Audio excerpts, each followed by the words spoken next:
Time to turn to Michelle back at the Weather Center for the updates you need. Michelle, the weather was really unpredictable, like something you would see from a Saturday morning cartoon. Give us a hint of what to expect for the time being.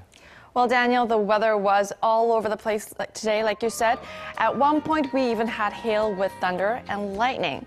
But across the country, there will be more sporadic showers through the evening. Now, there are also gusty winds.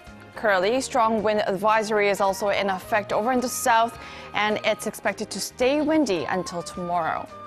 Unlike today, the nation can expect clear sunny day tomorrow, whereas this time, Tokyo will receive sporadic showers. Now, tomorrow, Seoul will begin the morning at 9 degrees Celsius. Daegu and Gyeongju are pretty much the same. And sunny days are going to bring up the highs tomorrow, Seoul rising up to 19 degrees, while Gwangju and Busan peaking up to 22 and 21 degrees. Now, warmer temperatures are expected to cover for the weekend. Good for an outing, but there is more rain to come over in the southern regions, so plan your holiday weekends accordingly. I'll leave you with the weather conditions around the world.